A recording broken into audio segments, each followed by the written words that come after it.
금융상품들이 갈수록 복잡해지고 다양해지면서 금융소비자들의 원활한 금융생활을 위해서는 이들의 금융 역량이 매우 중요해졌습니다. 이에 따라 금융교육 강화의 필요성 역시 커지고 있습니다.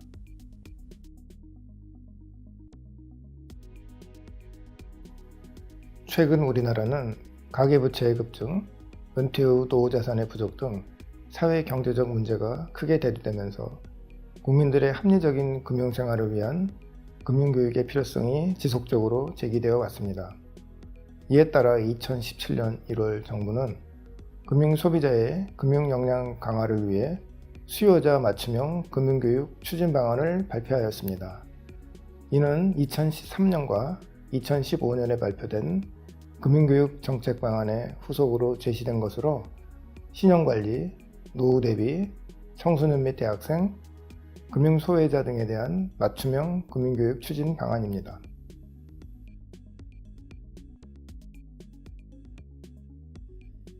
이렇게 정부가 금융교육을 통해 강화하고자 하는 금융 역량은 금융이해력이라는 지표로 측정합니다. 이는 금융지식, 금융행동, 금융태도의 3개 부문으로 나뉘어집니다. 이를 통해 금융에 관한 지식을 갖고 있을 뿐만 아니라 관련 지식을 충분히 이해하고 금융에 대한 올바른 태도와 행동을 가지고 금융생활을 원활히 영위할 수 있는 능력을 측정하는 것입니다.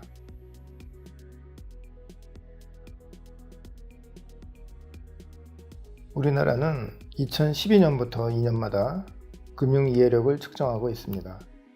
2016년 금융이해력 조사에서 우리나라는 66.2점을 기록하였는데 이는 동일한 방식으로 측정한 16개 OECD 국가 평균 64.9점보다 약간 높은 수준이며 이들 17개 국가 중 9번째를 보이는 결과였습니다.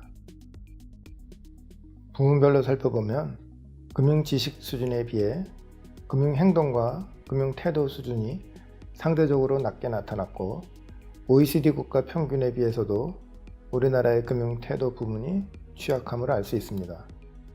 또한 연령대별로 살펴보면 30대부터 50대까지의 연령대에 비해 20대 및 60, 70대의 금융지식, 금융행동, 금융태도 부문이 모두 취약함을 알 수 있었습니다.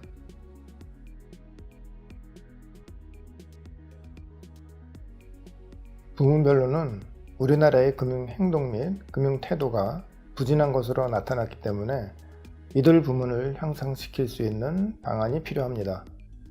금융행동은 금융소비자가 평소 금융생활을 어떻게 하는지에 관한 것이고 금융태도는 금융소비자가 장기적으로 미래를 대비하는지에 관한 것입니다. 올바른 금융행동과 금융태도의 문제는 결국 건전한 금융생활의 문제라 할 수 있습니다. 건전한 금융생활을 위해서는 어려서부터 좋은 금융습관을 기르는 것이 중요합니다. 우리나라에서 현재 시행되고 있는 1419 프로그램이 좋은 예라 할 수 있습니다. 이는 금융회사가 학교와 연계하여 금융에 대한 올바른 인식과 금융생활에 필요한 건전한 습관 및 기초지식을 교육하는 프로그램으로 건전한 금융습관 형성에 크게 도움이 될 수 있습니다. 또한 건전한 금융생활에 대한 교육은 일상생활에서 이루어질 수 있습니다. 가령 인기 TV 프로그램에서 언급된 건전한 금융생활과 관련된 대사 몇 마디는 금융소비자의 뇌리에 남아 자연스럽게 금융교육이 이루어질 수 있습니다.